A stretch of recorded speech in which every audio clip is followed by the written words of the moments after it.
Hello again.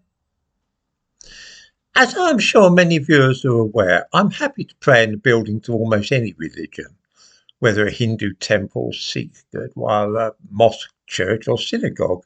I regard all as being dedicated to the Lord of the world.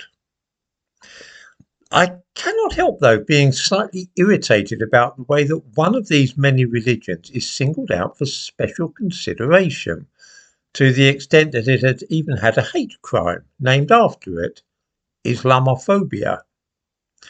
What is it about Islam which seems to attract so many intelligent and well-meaning people, and why are they so enamoured of this religion rather than Hinduism or Christianity? In other words, what's so special about Islam? In the description to this video, I give a link to a piece from the BBC website. It begins as follows. A charity that specialises in helping British Muslims with financial problems says it has been overwhelmed by demand for help. Requests for crisis grants are running at unprecedented levels, the National Zakat Foundation says. And right there, we see something curious, which is that this is all about Muslims helping only other Muslims.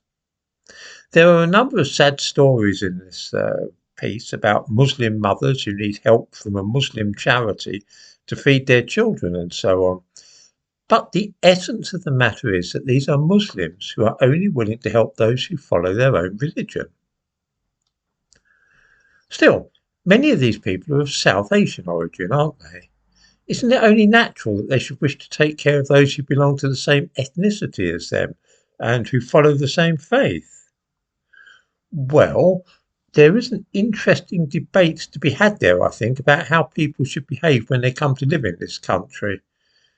By this, I mean that instead of focusing on their own particular group, they might try and think in terms of being British. But whether it's natural to carry on in that way is worth thinking a little harder about.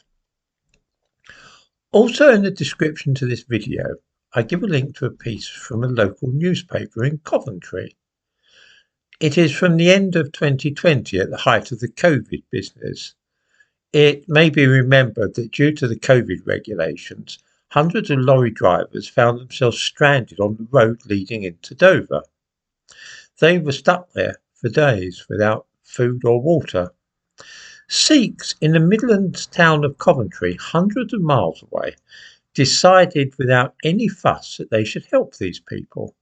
They set to and they cooked many meals in the kitchens of their Gurdwaras or temples. Then they drove all the way from Coventry to Dover to feed the stranded drivers. They did not ask themselves what religion, if any, those drivers were. Their religion simply called upon them to help their fellow beings. In London, I know of one Gurdwara which regularly invites pensioners of any religion or none to come and eat with them, to share a meal. There's no fuss about this. It's simply what their religion tells them to do. I mention this because here is a religion followed exclusively by people of South Asian origin, which causes them to behave, well, I was going to say like Christians, but I'm sure you know what I mean. There is no nonsense here about only helping fellow Sikhs. Theirs is a universal concern for humanity. I might also mention in passing that you will not find Sikhs trying to impose their own rules on society at large, and nor will you ever hear of them carrying out frenzied stabbings on complete strangers or planting bombs.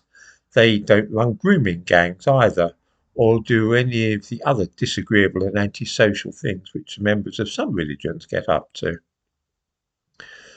Oddly enough, though, Sikhs do not seem to be the darlings of the left wing. It's only Islam that such people are keen on saying nice things about. I suppose I ought to declare an interest here because I grew up in Seven Kings on the edge of Ilford, and I remember when Sikhs began moving into the area. They settled first around Pembroke Road, and I can truthfully say that I have never heard a single person, even the most determined racist, ever complain about having Sikhs living near them. They are the ideal citizens, and if more people in this country carried on like the Sikhs, I fancy that Britain might be a better place. Although I am as happy to pray in a mosque as any other place of worship, I simply do not understand the mad fixation which so many liberal types seem to have for Islam, to the exclusion of all other religions.